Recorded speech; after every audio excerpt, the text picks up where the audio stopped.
Mayor नीलू शर्मा जी, हमारे विजेंद्र करण जी, मनोज गद्दी जी, सभी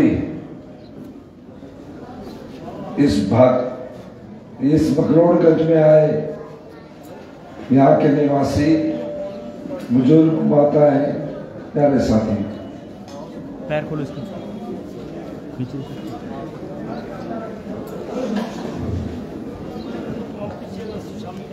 आज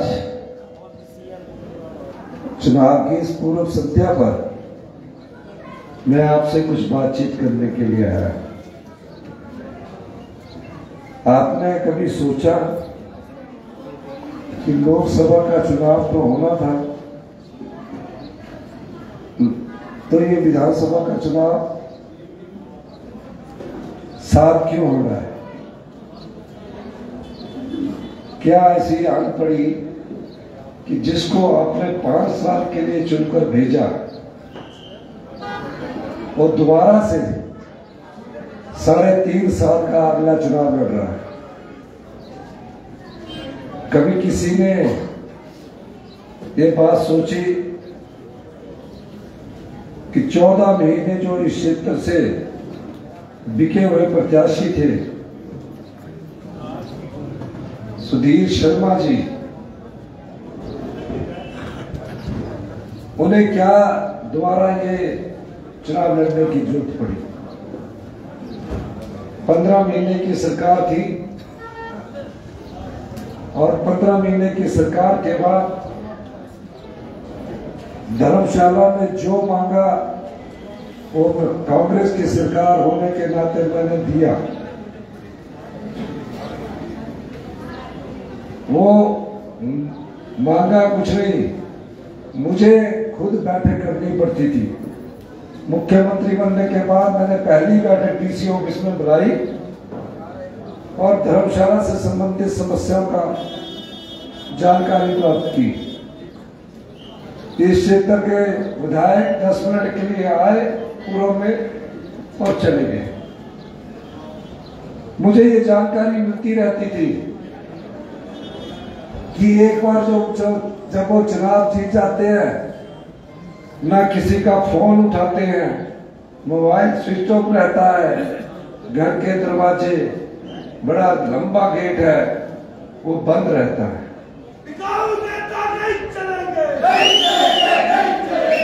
मैंने आपसे कहा कि अभी बोलते हुए मत डिस्टर्ब करना है। और क्यों ऐसा हुआ? 15 महीने में हमारी सरकार ने आम जनता से जुड़े हुए जो आम लोगों की समस्या है उसका निपटारा किया। जिस प्रदेश का आर्थिक खजाना खाली हो, जिस प्रदेश में जनता के धन को भ्रष्टाचार के द्वारा लुटाया जाता हो, उस प्रदेश में जयराम ठाकुर जी की 5 साल जो सरकार थी वो सोई रही।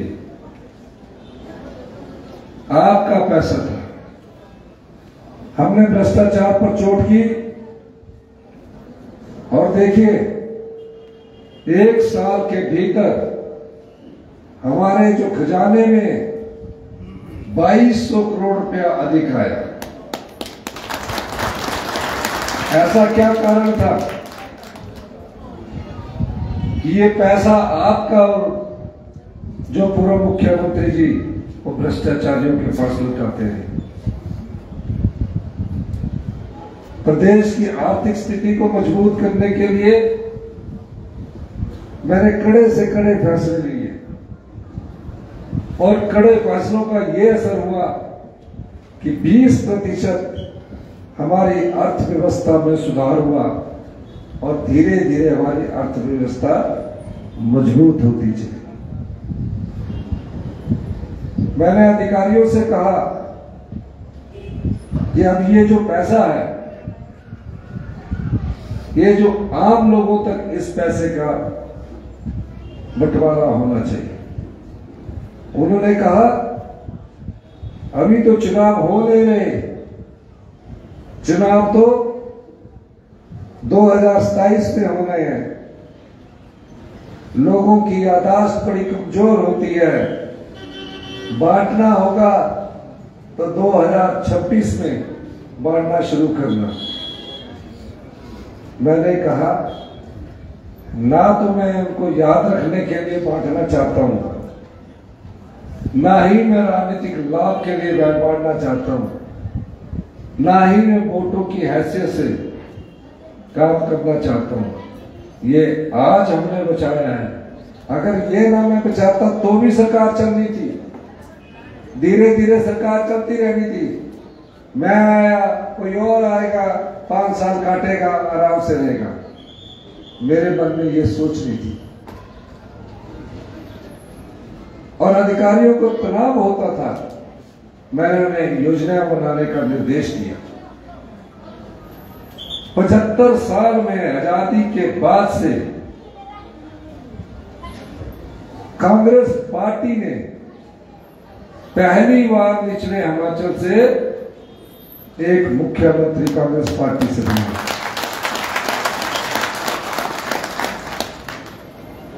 एक आम परिवार का व्यक्ति जिसके परिवार से कोई राजनीति में नहीं था, 40 साल कांग्रेस पार्टी के विभिन्न पदों पर रहकर मैं मुख्यमंत्री की कुर्सी पर पहुंचा। मुझे पता है कि आम आदमी की पीड़ा क्या होती है, इसलिए मैंने योजनाएं बनाने का जब निर्देश दिया तो योजनाओं का स्वरूप भी दिया। वही अधिकारी थे जो पिछली सरकार में थे कि ओल्ड पेंशन स्कीम नहीं दी जा सकती, और पूर्व मुख्यमंत्री जयराम ठाकुर ने वहां क्या कहा कि अगर पेंशन लेनी है तो आप चुनाव लड़िए। हमने कहा क्या चुनाव लड़ने वाले को ही पेंशन मिलनी चाहिए? और हमने 1,36,000 सरकारी कर्मचारियों को ओल्ड पेंशन स्कीम दी। क्या फायदा होता है ओल्ड पेंशन स्कीम से? 30-35 साल सरकार में नौकरी की, नौकरी करने के बाद जो उसकी कलम से हिमाचल में विकास की गाथा लिखी गई, जब वो घर गया तो महज 2700 और 5,000 रुपया पेंशन मिली थी। मेरे इसी फैसले से मैं कल घुमारवीं में था और बड़सर में भी गया। एक व्यक्ति आया, कहा मुझे सिर्फ 4,000 पेंशन मिल रही थी, आपके एक फैसले ने मेरे परिवार के पालन पोषण जितनी पेंशन दे दी। मैंने उससे पूछा कि आपको 4,000 रुपया पेंशन मिल रही थी, आप कितनी मिल रही है? कहा अब मेरे जो पोते हैं वो भी मेरी पेंशन से पढ़ रहे हैं, 40,000 रुपया उसको पेंशन मिल रही है।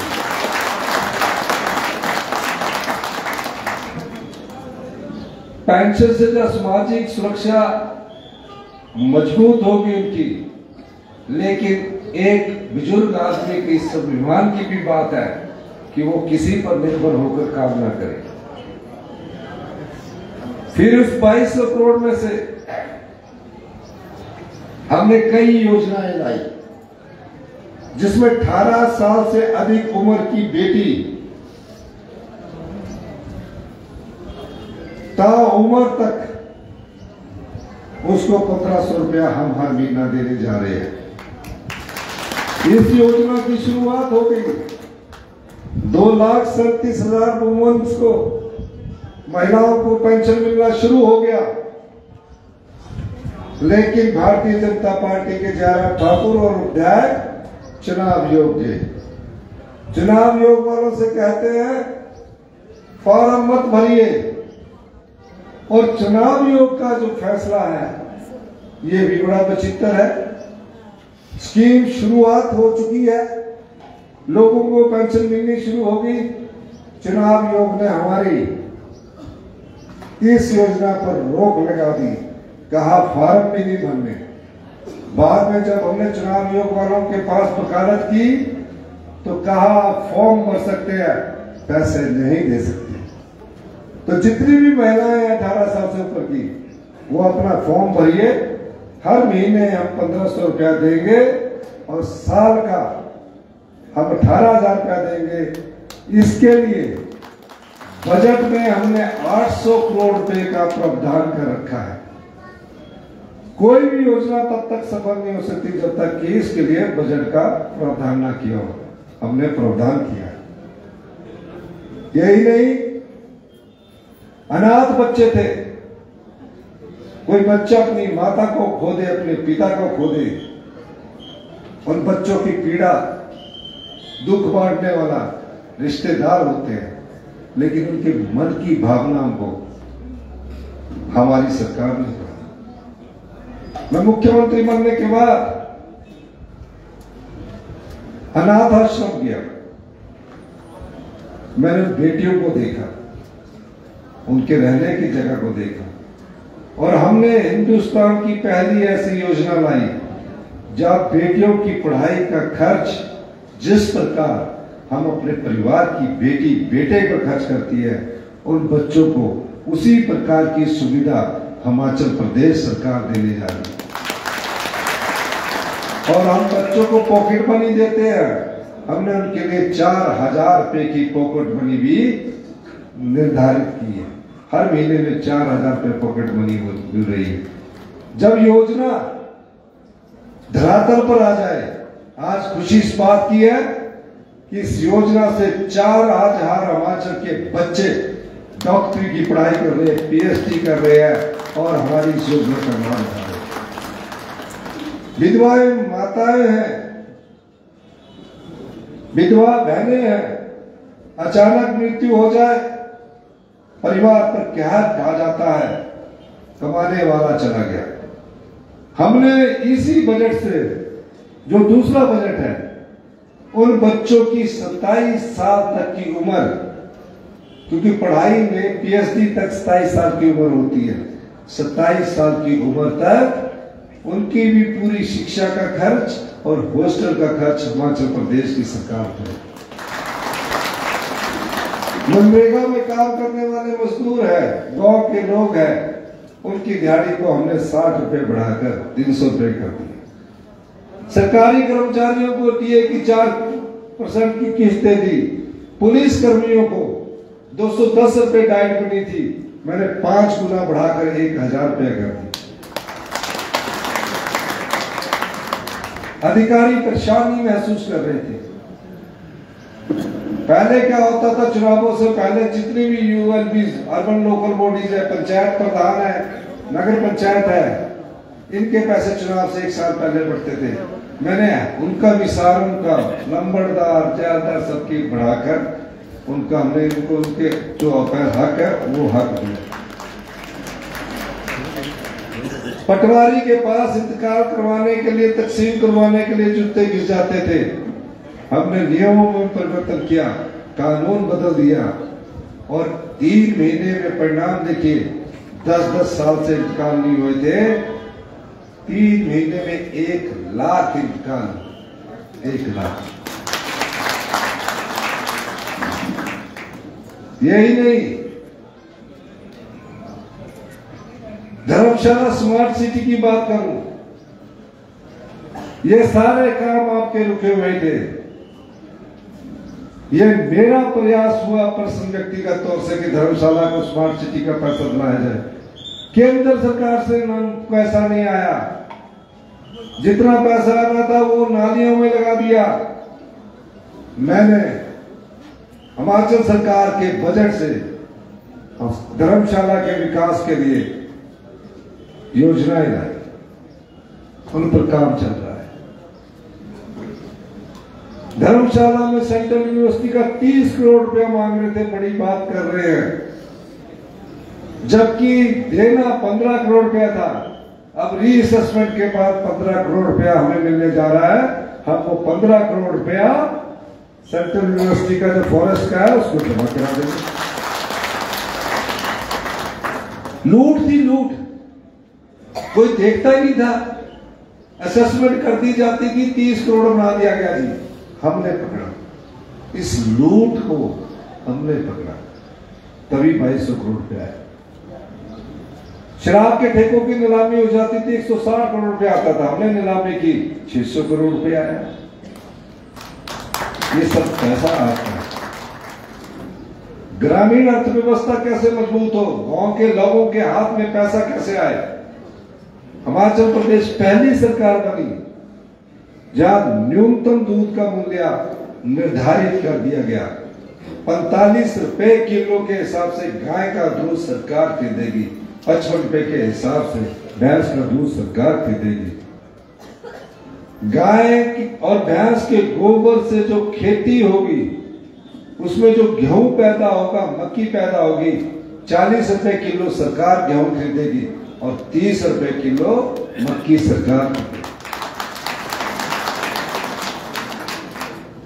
ये धीरे धीरे ये योजनाएं जो है, ये अधिकारियों के गले में नहीं जा रही थी। उन्हें समझ आ गया योजना लागू करने में दिक्कत होती है, जब लागू हो जाती है उसमें बढ़ोतरी करना आपके हाथ में होता है। कोई विधवा बहन जिसकी आय 2.5 लाख से कम है, गरीब है, उसको 3 लाख रुपया मकान बनाने के लिए हमारी सरकार देगी। सफाई कर्मचारी है, वाल्मीकि समाज से आते हैं, हमने पाया कि उनके जीवन में भी बड़े छोटे छोटे जगहों में रहकर वो अपना गुजारा करते हैं।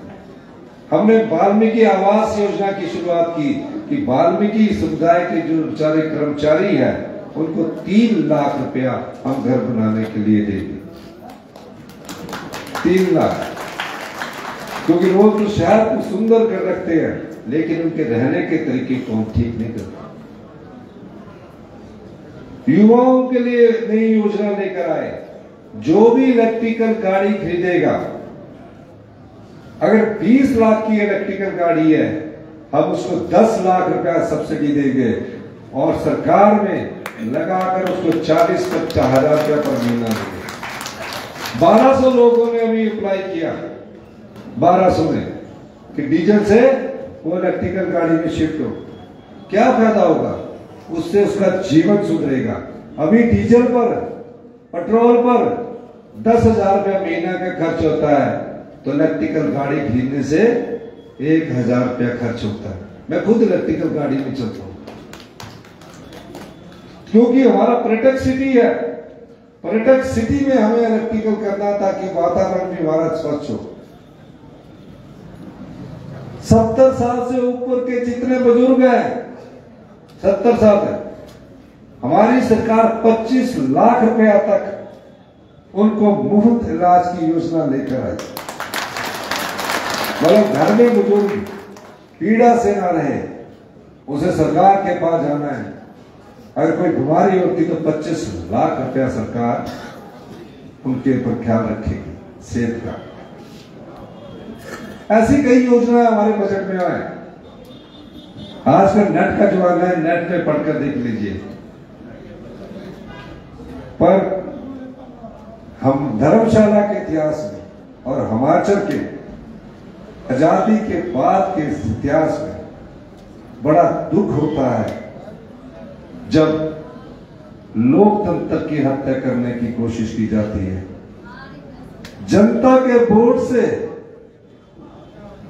सत्ता की कुर्सी जब नहीं मिलती है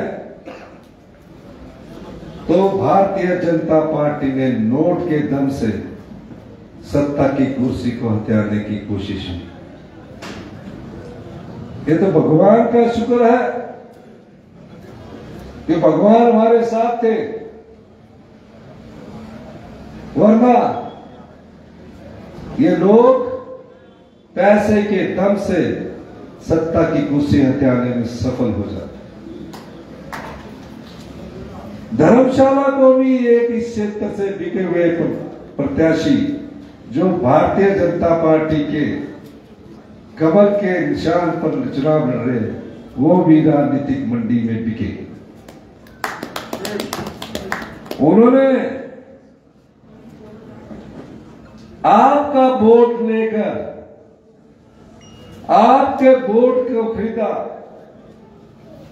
आपके वोट से वो विधायक बना और राजनीतिक मंदी में 15 करोड़ से ज्यादा लेकर वो बिके। धर्मशाला क्षेत्र के विधायक ने कांग्रेस पार्टी को धोखा दिया और 27 तारीख को राज्यसभा के चुनाव में खिलाफ वोट डाला। उसके बाद उनकी गाड़ी इतनी तेजी से हरियाणा सरकार के होटल हॉलिडे इन में पहुंची। मैंने अपने साथियों से पूछा कि वो इतनी तेजी में क्यों गए। मेरे साथियों ने कहा कि अभी पहली किस्त मिली है, दूसरी किस्त होटल हॉलिडे इन में मिलेगी। सवाल ये नहीं है कि ये जो चुनाव है इसमें आप कोई सरकार नहीं बनाने जा रहे, ना ही सरकार के लिए वोट डाल रहे हैं। सवाल यह है कि क्या आपका वोट लेकर जो विधायक ही बनता है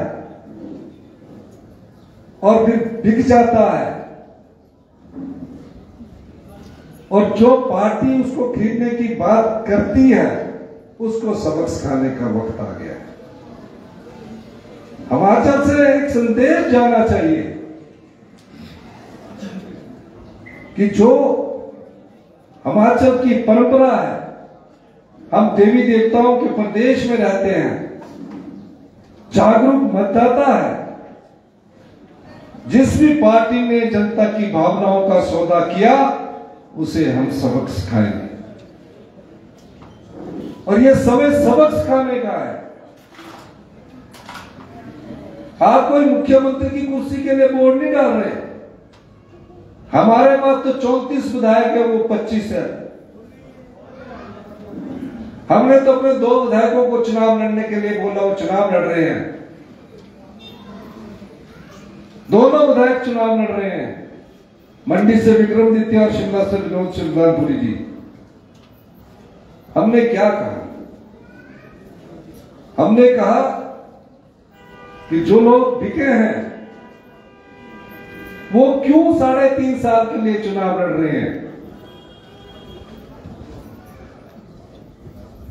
तो ये बात भारतीय जनता पार्टी के कार्यकर्ताओं को भी समझनी है। मैं तो भारतीय जनता पार्टी के धर्मशाला के ईमानदार कार्यकर्ताओं से कहना चाहता हूं, ये कोई चुनाव पार्टी आधारित नहीं है। एमपी का हो रहा होगा पार्टी आधारित, ये चुनाव सिद्धांतों का है।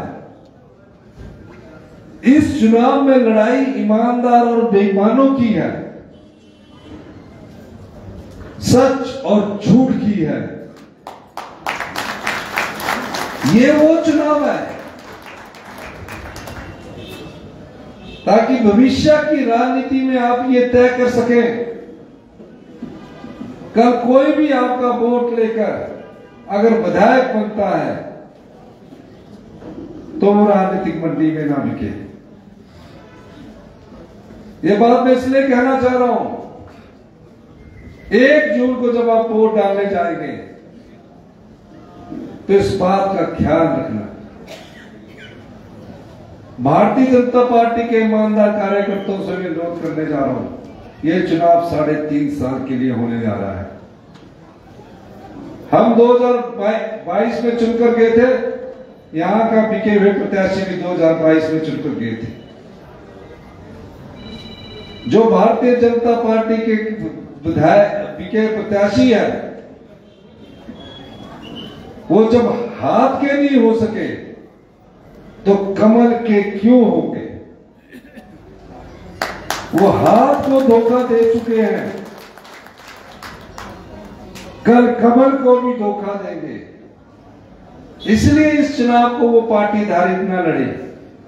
इस चुनाव को वो 3.5 साल का ईमानदारी और बेईमानी से अपनी आत्मा से पूछकर लड़े। जब पार्टी ने टिकट देने से पहले धर्मशाला के नेताओं को धर्मशाला के कार्यकर्ताओं को ही नहीं पूछा, क्योंकि ये सौदे का दिया हुआ कमल है और जो खरीदा हुआ कमल होता है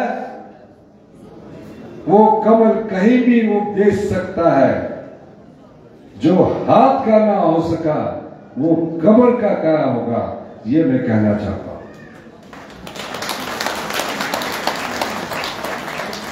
ये सच्चाई है। हजारों साल की गुलामी के बाद आजाद भारत में सबसे बड़ा अधिकार कोई आपको मिला, वो वोट का अधिकार है। ये वोट की ताकत है कि विधायक, मुख्यमंत्री स्टेज पर आते हैं, आपसे वोट मांगते हैं। जिस दिन आपके वोट की अहमियत खत्म हो जाएगी, कोई आपके पास नहीं आएगा। अपने वोट को बचाने के लिए भी ये चुनाव लड़ा जा रहा है, ताकि भविष्य में कोई भी हो इस प्रकार की हिम्मत ना कर सके कि धन बल से वो सत्ता हथियाना चाहता है, जनबल को मात देकर वो सत्ता हथियाना चाहता है। इसलिए आप लोग 1 जून को जब वोट डालने जाएंगे तो ऐसे विधायक को, बिके विधायक को सबक सिखाने का वक्त आ गया। तो आप क्या सबक सिखाओगे? हाथ खड़ा करके करिए, सारे करिए हाथ। यही मैं कहना चाहता हूं, जनता की ताकत ही असली ताकत होती है। लोकतंत्र किसे कहते हैं? जो धन बल से नहीं बिकता, और जब जनता खड़ी होती है तो बड़े से बड़े धनबल को उछाड़ देती है। याद रखिए,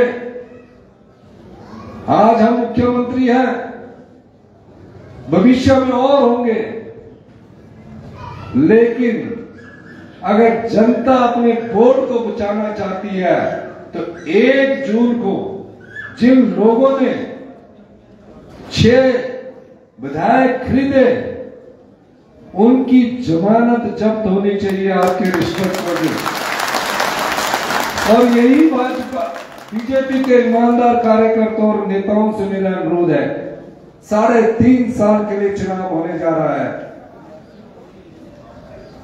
ये मत सोचिए, क्योंकि उनकी अपनी हैसियत नहीं है,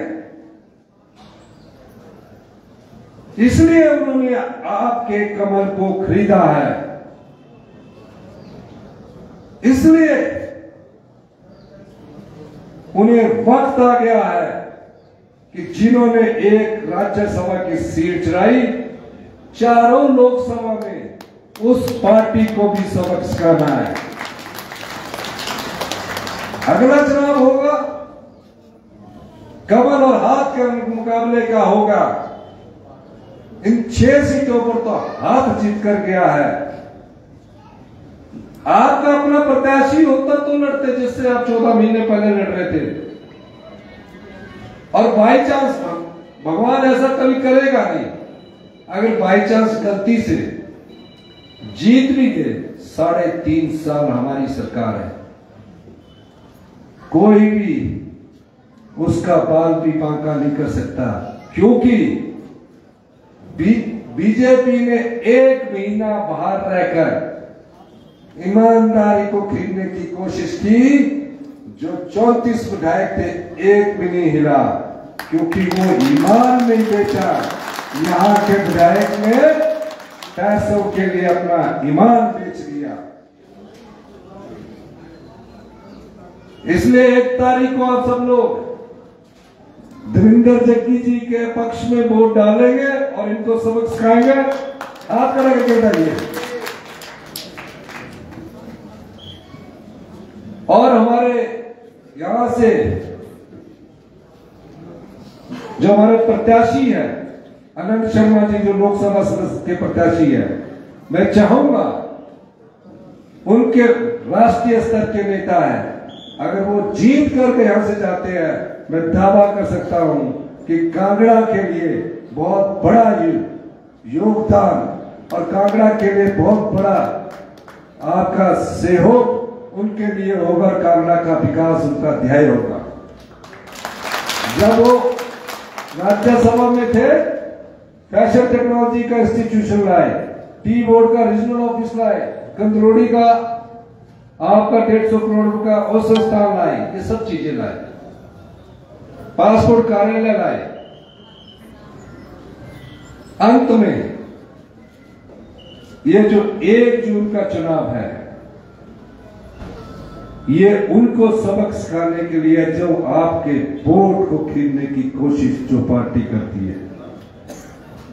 लोकतंत्र की ताकत जनबल है और धनबल नहीं है। धन से आपने कई कुर्सियां छीनी, महाराष्ट्र गया, गोवा गया, मध्य प्रदेश गया, लेकिन हिमाचल में जब जयराम ठाकुर जी ने भगवान को चुनौती दी कि इस सरकार को भगवान भी नहीं बचा सकता, उसी भगवान ने हमारी सरकार को भी बचाया। और जो 3 आजाद उम्मीदवार जो जीत कर आए हैं, विधानसभा के गेट के पास धरना देके बोल रहे हैं हमारा इस्तीफा स्वीकार करो, सुप्रीम कोर्ट हाई कोर्ट में गए हमारा इस्तीफा स्वीकार करो। भाई 5 साल के लिए चुनकर आए, आप ये कहिए कि हम आपका इस्तीफा स्वीकार करते हैं, हम अगला 3.5 साल का चुनाव नहीं लड़ेंगे, वो नहीं कह रहे। क्यों नहीं कह रहे? वो भी भीगे हुए हैं, तब दोबारा चुनाव लड़ेंगे। यही लोकतंत्र को अगर हमें सही दिशा में लाना है तो जनबल जीतेगा, धनबल हारेगा। क्या है? जोर से बोलना हाथ रखिए, जनबल जीतेगा। मैं बोलूंगा जनबल, आपने बोला जीतेगा। जनबल जीतेगा, दोनों हाथ खड़े करके, जनबल जीतेगा, धनबल हारेगा, जनबल जीतेगा, धनबल हारेगा। यही कहना चाहता हूं। और ये लड़ाई जनता जीतेगी, और जब जनता जीतती है तो धन हारता है। धन्यवाद। जय हिंद, जय भारत।